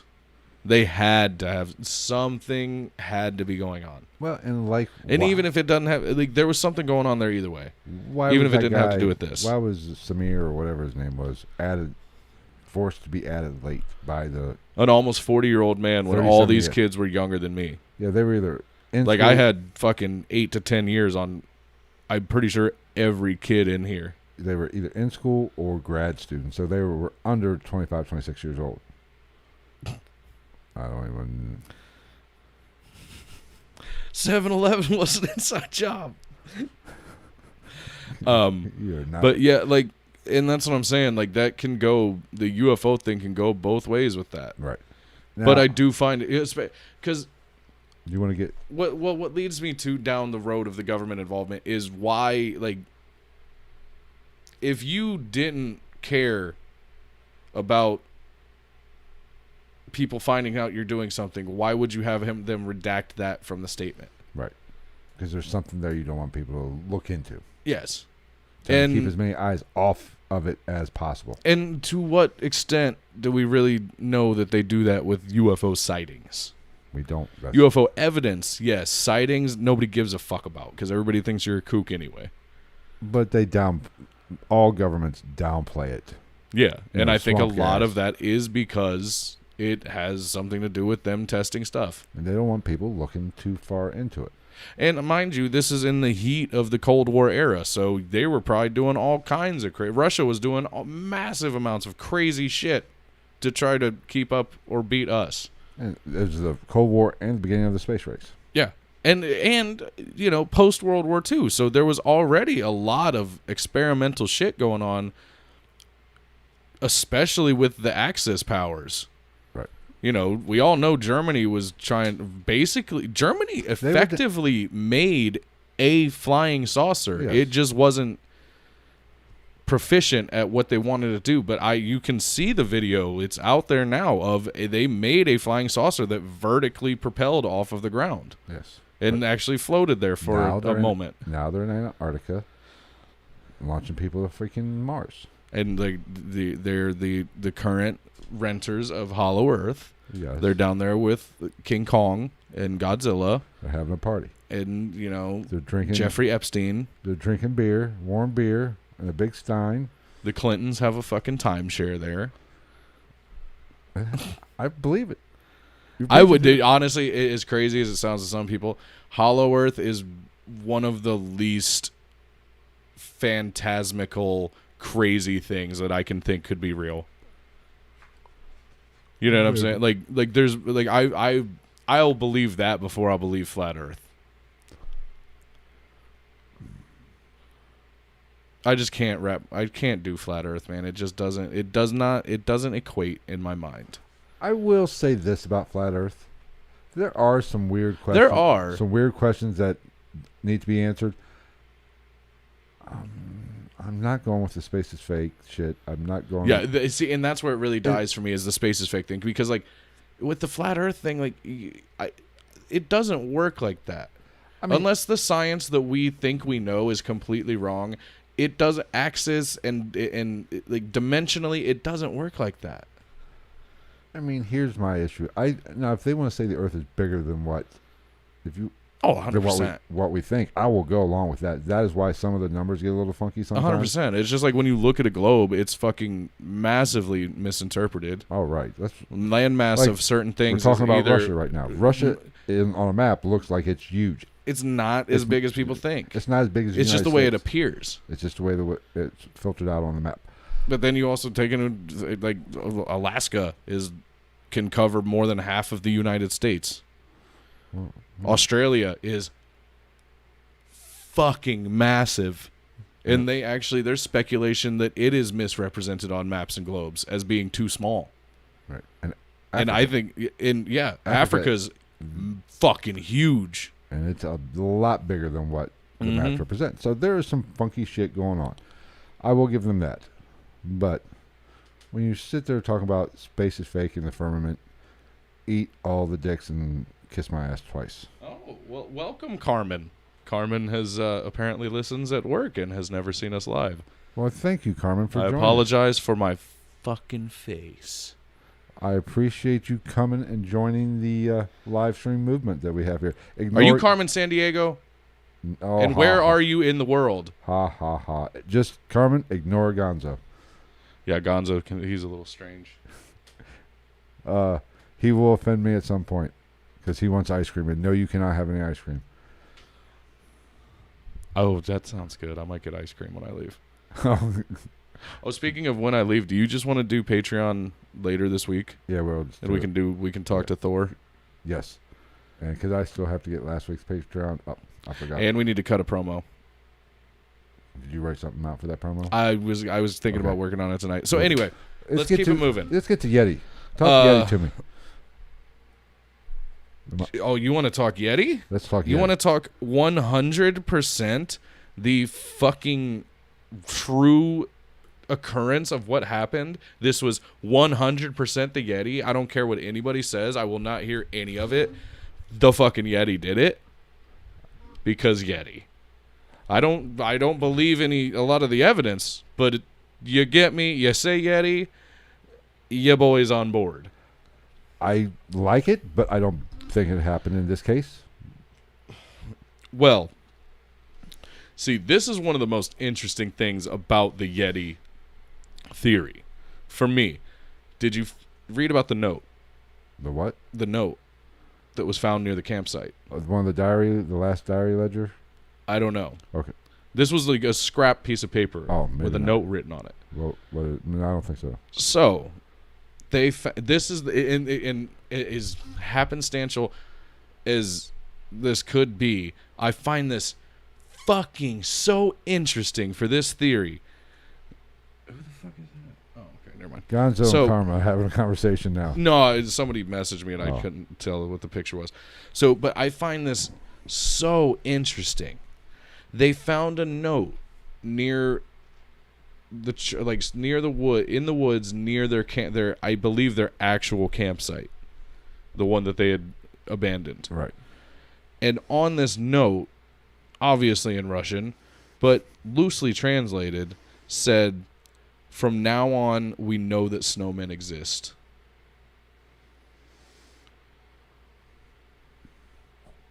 Right? And then you add in the picture where there's clearly probably it looks like a human form, but at least humanoid. It is some type of a hominid. And we have no idea to judge scale because we don't know how far away it is, and it's dark. How big that tree is. But there's is. clearly a standing bipedal something in those woods. Could it be a yeti, or Kareem Abdul-Jabbar, or a Russian or a Soviet Union soldier? Closer. Yeah, we don't, because it does. I did look at the photo, and we can agree on it does appear to be human. Something, has two legs, standing up on two legs. Oh yes, it's definitely, it's 100% some type of a hominid creature, a bipedal. The midsection, probably a primate.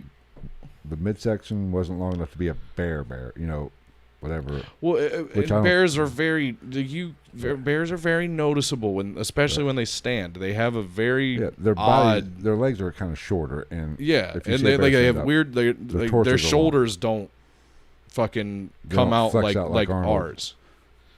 Because that picture, it's clearly a bipedal animal. With a if it's not human, and if it's not a human, it's something that has the same or very similar physical characteristics of a human as far as skeletal structure and shit like that.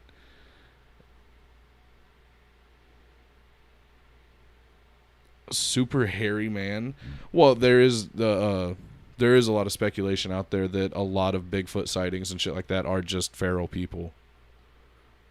Which, it could be one of these native or the villagers. One of the Masi, I think it was. The villagers that are just decked out in some reindeer skin. Yeah, very possible. It's very possible. It's just very an interesting photo. But here's my problem with Bigfoot. Now, I like that note that you said. Okay, maybe they saw something. Before you go into this, do you want to know the holes in the note thing? Because I do find that super fucking interesting. Right.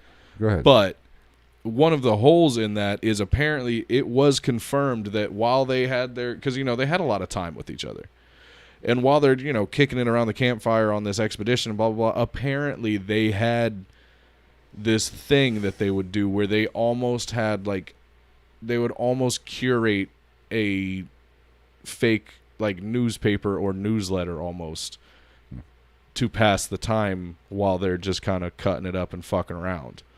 And eating fucking borscht. And drinking vodka. Vodka. We only drink. Do you have the water for the expedition, Yuri? Fuck you, vodka. What else do you need? Fuck your mother. What else do you need? That's all I'm saying. Vodka and KFC. I will buy, if they want to say the snowman, they were referring to seeing Khrushchev fried chicken. Khrushchev fried Catholics. Ooh, hello. Hey. If they saw something that a yeti or something, fine. But I don't think a yeti is what caused this to happen. For one, let's get back to the footprints, which I think the footprints are weird. How, like I said earlier, how are those footprints still there after 3-4 weeks of, cold?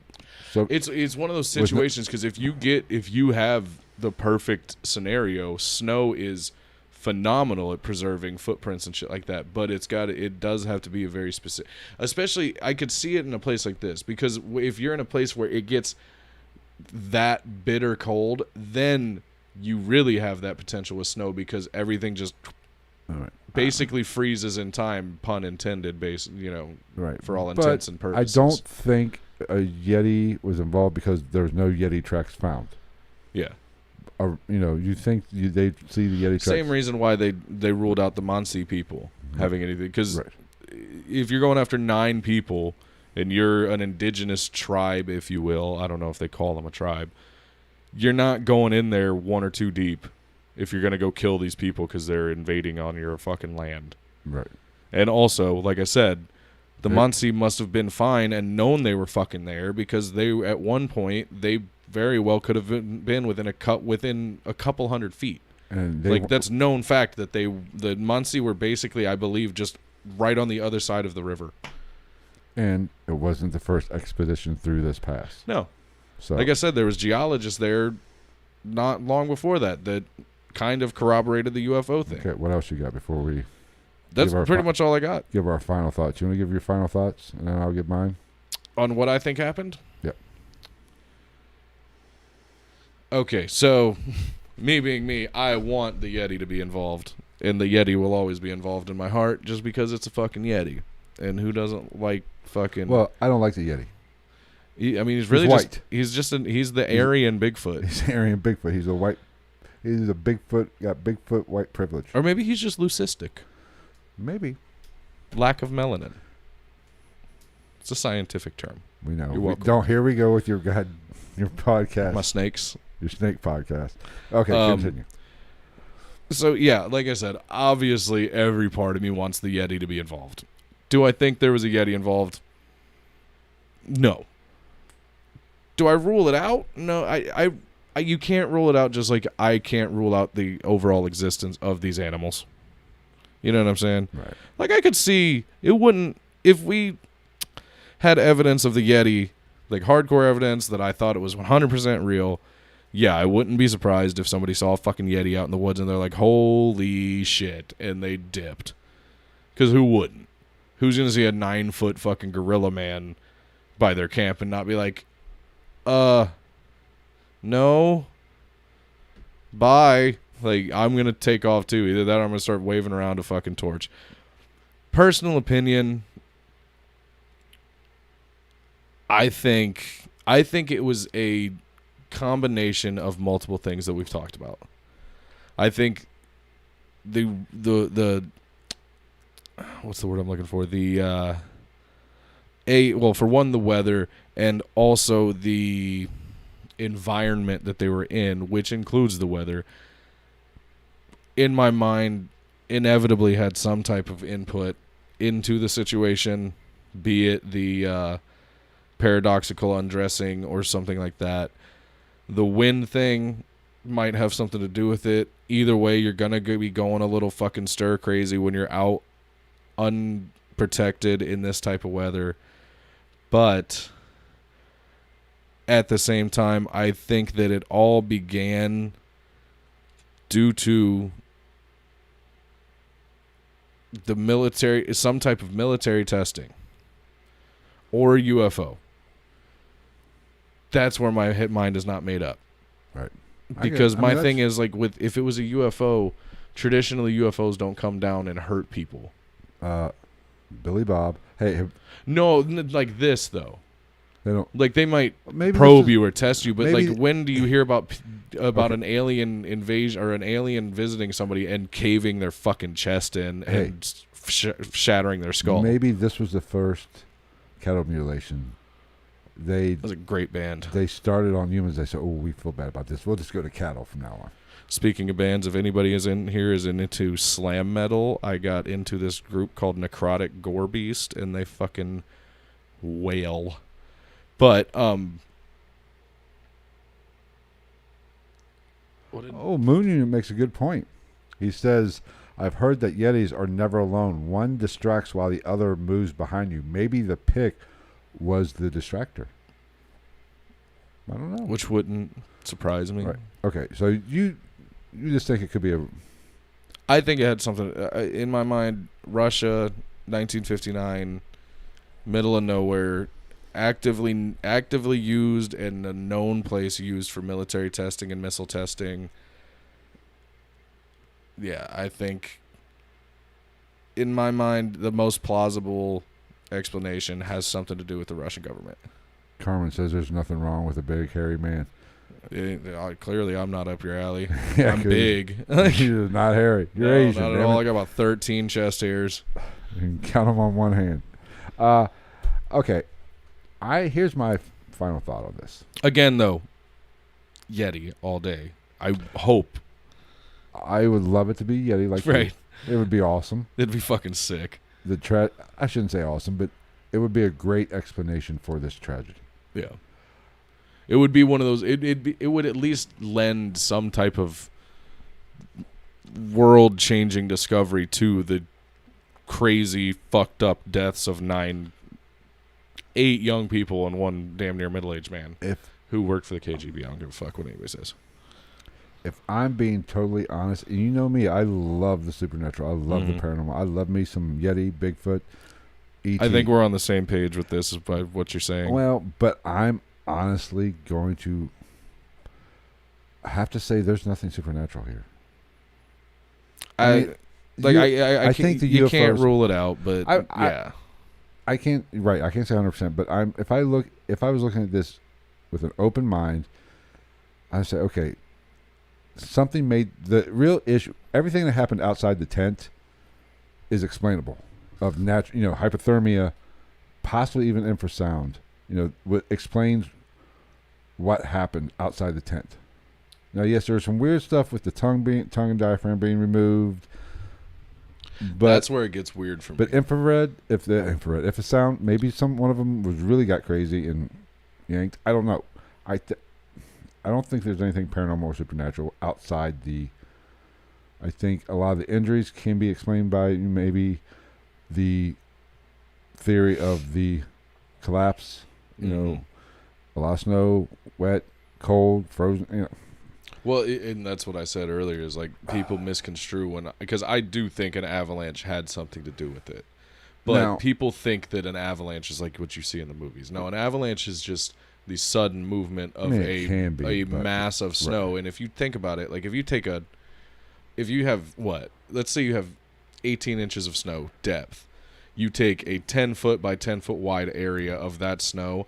That is hands down enough snow that if that came down a good 5 feet, that's going to bury you and destroy whatever is in its path that's not a tree or a large rock.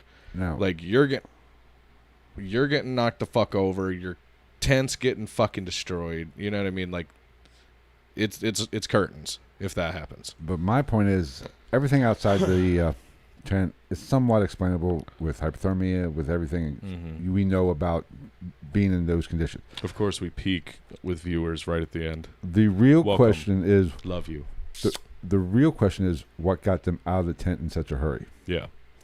Now, I think you have to take into account all the UFO sightings, the 3 or 4 UFO sightings that night. Now, if I had to make a theory, if you held a gun to my head and said, what do you think happened? I think the parachute mines is very plausible. Mm-hmm. That would explain the UFO sightings too, if one went off.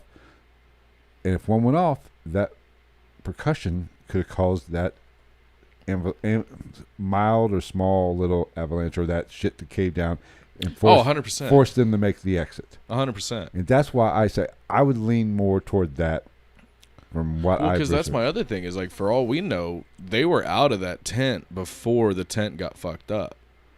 We know that, well... You know what I mean? Like if one of those popped off and they heard it, they're like, oh shit, we got to go. Something's happening. Mm-hmm. And then, you know what I mean? We're talking, there was almost 3 weeks by the time there was... Something happened. They had to make a quick wrap, and they couldn't get out the front. Yeah, there was at least 14 days before there was anybody on site where they were at. So anything could have happened in that 14-day period. Now, what's interesting, the whole fire... While we have 10 viewers, though, at our peak for the night, everybody, please feel free to subscribe, leave a thumbs up, like the video. Hit the bell for notification. Hit the bell for notifications when you subscribe, so then you know every time we go live or anytime we upload. And subscribe to the podcast feed, however you take in podcasts. We are on pretty much everything. We will do this again at the end, don't worry. No, don't worry. We'll hit this again. Yeah. But there's one thing that the fire inside the tent also is interesting to me. with that stove. Something like because something had to make them exit, and they couldn't get out the front. That's why they had to cut their way out. yeah, Rapid. which the stove would not be near the entrance. If they were fucking idiots, you wouldn't think. Well, I've been Or in maybe- I've been in tents like that are built Well, to this is a have the makeshift. exhaust and everything like that. He You made don't this. put the heat source Whatever close his to name is. the main egress of the fucking Wow. dwelling. It just doesn't make sense. I The know. laws of Or thermodynamics maybe tell you you're an idiot. embers kind of somebody kicked it, and the hot embers went in front of the door. See, that's what I'm saying. I know. never saw I a don't know. picture of the camp stove, I saw the pipe coming out. but you didn't see the camp stove. They're traditionally, even small ones, like they're pretty bulky things. I know. Like they're iron, you know what I'm saying, for the most part. I mean, something has to explain those burns as well. The first two guys who died by the tree. Or the one guy that died by the tree had burns on his feet, and I believe hand, or maybe it was cheek or something. I know his foot, almost like he was trying to put out a fire. Mm-hmm. Or like you said earlier, there's also the possibility that he got too fucking close trying to warm up. When they tried to start that fire. Yeah. You know, maybe. Especially if you were so frostbitten that you didn't have feeling at that time. Right, You know what I mean? You're either not gonna know, or you're gonna think I need to reverse this now, and you're gonna make the mistake of putting your shit too close. I just think there's not a supernatural reason for this tragedy, for this, whatever you want to call it. I think it's probably very natural causes. Yeah, like my mind can't help but to think, yeah, there might have been some foul play of from forms that we don't know anything about. But realistically, between weather patterns, weather phenomena, So the potential of the movement of snow, be it an avalanche or whatever, the UFOs and military type situation. yes, confirmed military testing in this place. Like, there's too much actual hardcore factual stuff that all just, like, you put it all together and you kind of go, yeah, no wonder. And it's Occam's razor or whatever. Generally, the easiest explanation is probably the right one, Mm-hmm. whatever that is. You know, as awesome as UFOs and fucking Yeti would be, probably just that little avalanche caused them to cut their way out, and hypothermia took the rest. Yeah. You know, caused them to go crazy a little bit. Maybe a little infrasound in there from the wind whipping around. Yeah, I mean, like, yeah, infrasound, I feel like definitely might have probably had something to do with it. But even without that, you're not. When you're barefoot in a pair of long johns in the middle of the night and it's -20 and the wind's fucking whipping around, you've got what? I'd say within 90 seconds, you are no longer legitimately thinking with your down-to-earth right mind. You're just almost exclusively going survival mode at that Right. point. And you're going to do whatever it takes to survive.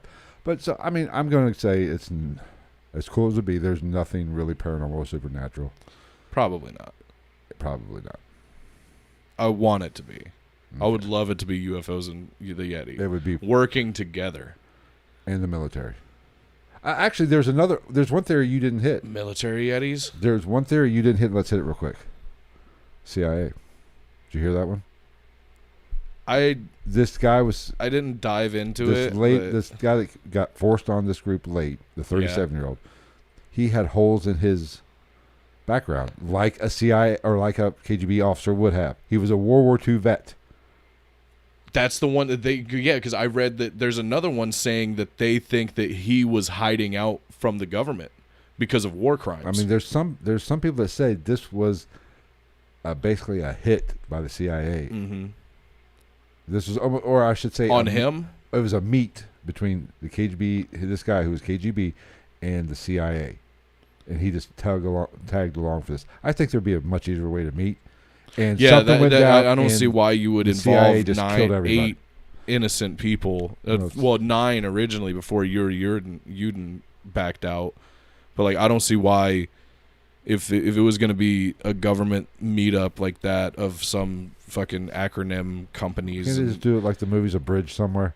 Yeah, like fucking Seth Rogen in the interview when they just had him meet when the North Koreans just had him meet them on like a fucking mountaintop in China. And let's be honest, it's not that far fetched that the Soviet Union put a KGB plant in this expedition. They did that all kinds just all to the make time. sure there was no shenanigans going on. Maybe these, or they didn't see something they weren't supposed to see.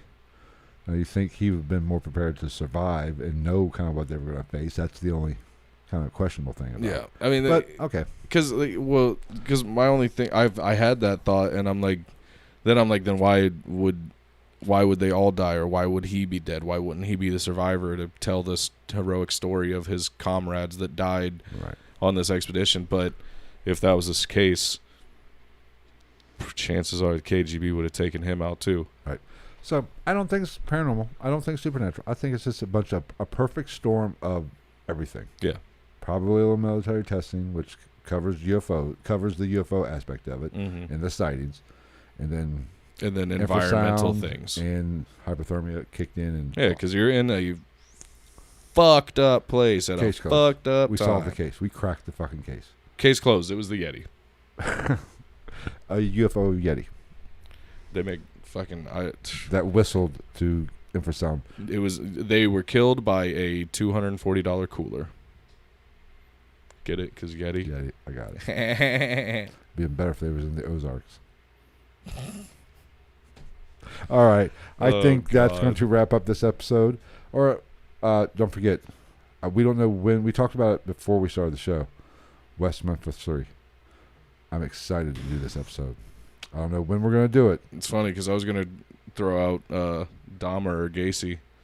No, let's go. Let's hit the big nuts right away. Oh, I'm talking like for next week. Unless you want to do West Memphis 3 next week, we can. I just say we've just picked something paranormal or something next week, and then the following week we'll start the West Memphis 3 episode. The following. Or we could find a good conspiracy too. We haven't done a conspiracy theory in a while. I mean, this kind of is one, but. Thank you, Moon Unit, and I do agree with you. It's the perfect storm of events. There's two, and that's why I think we both come to the kind of the same conclusion. Like, there's just too many factual occurrences and phenomena going on around them environmentally that, like, it's kind of, as much as I would love it to be like a UFO filled with Yetis landed around the corner, and like they just rolled out and they're like, Yetis, roll out, let's go fuck these humans in the mouth. I don't know why the Yetis talk like Optimus Prime, but you want a good pickup line for your next online dating girl? You look at her. Well, you don't look at her because it's online dating, but you say, if you were a Transformer, you'd be Optimus Fine. You are so bad. You're bad boy. Okay, so that's what we got planned coming up. West Memphis 3 is gonna be a fucking shit show. I am so excited about that. That is. I'm excited for it. I'm just not excited for knowing what my work schedule is. West Memphis 3. Also upcoming. I don't know if there will be a on-time episode of Ghosts in the Night the last weekend of July. Because you will be in... I'll be in Put-in Bay. You're right. I might have to ride solo on that one. Maybe we'll do a phone interview. Your drunk ass. We might. I don't know if we're coming back Monday or Sunday. I'll still do an episode. I just don't... It probably just won't be normal night, normal time. We'll play that by ear. I'd do it on for the Monday. next 2 weeks, things are going to be a little dicey on time starts anyway, right? Yeah. Yeah, so be sure to follow us. I think we should be all right. On one of the social media accounts that's up on the screen. Look at that fancy shit. You can hit the show notes to get all the links to our social media. Or you can tap my ass. That link is not in the description. I guarantee that.